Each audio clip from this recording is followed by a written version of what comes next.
That was fucking unjust and fucking uncalled for. Welcome back to the Lackluster Channel. Today's story is out of Warren County, Virginia. On April 2nd of 2022, 77-year-old Ralph Ennis was driving when Warren County Sheriff's Office deputies attempted to pull Ralph over just before 1:30 a.m. for going 63 in a 55-mile-per-hour zone.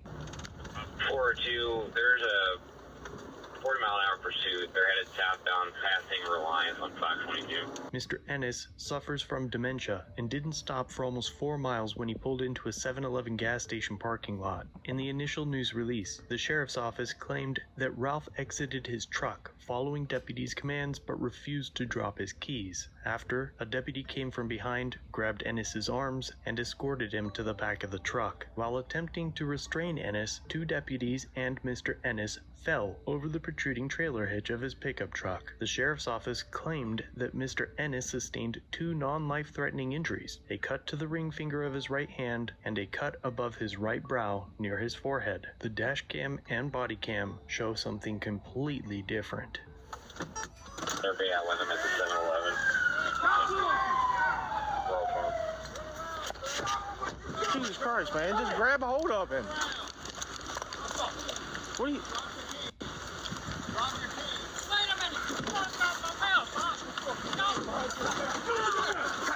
Get on the ground! Give me your hand!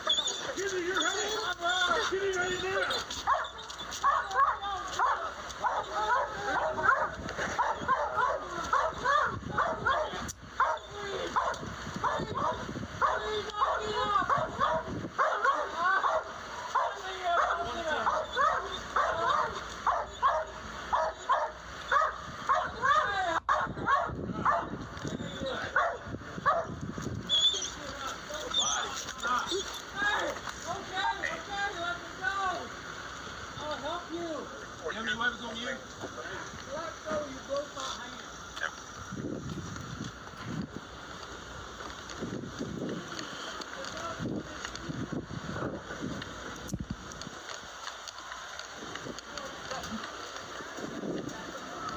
Hey, get your eyes back.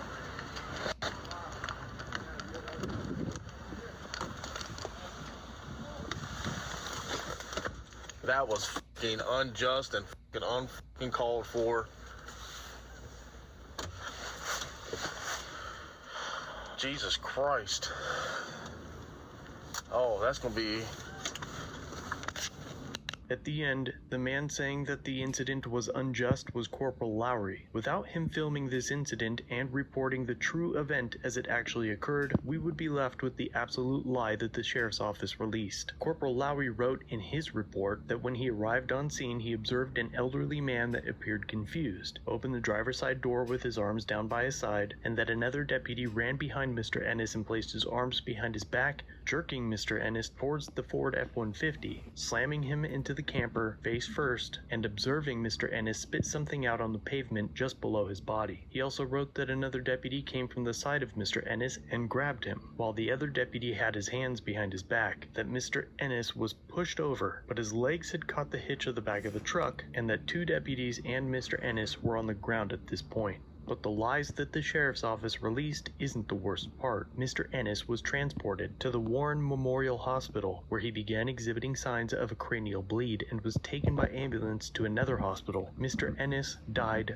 13 days later. The chief medical examiner is conducting an autopsy but has not released the cause of death and manner of death yet. It's important to know that several weeks before his possible homicide, Mr. Ennis was reported missing and was the subject of a Pennsylvania Silver Alert because of his dementia. 77-year-old Mr. Ennis probably shouldn't have been driving, but he also probably shouldn't have been thrown to the ground. One of the deputies involved in Mr. Ennis's arrest is on paid administrative leave, and the other has been reassigned to administrative duties. Neither has been charged. I will continue to provide updates on this incident as they release information, but it is unlikely that either officer will face punitive repercussions for their actions, and that in the end, the taxpayers will have to pay for the wrongful death of Mr. Ralph Ennis.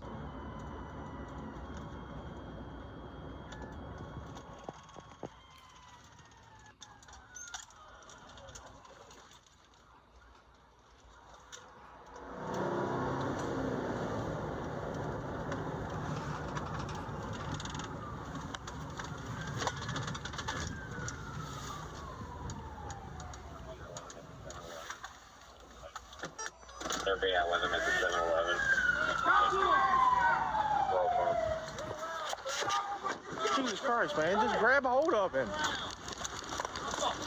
What are you...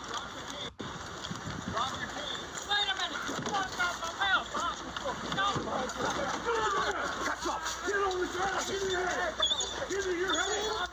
Give me your head now!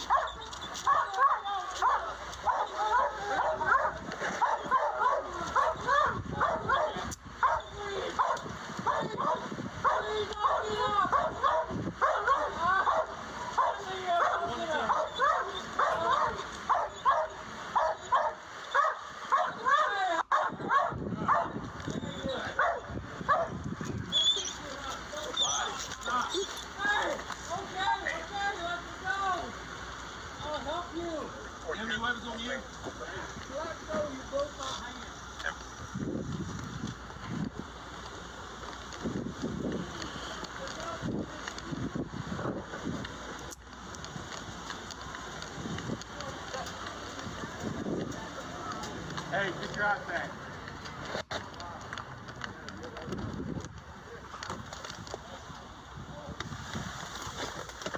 That was fucking unjust and fucking unfucking called for.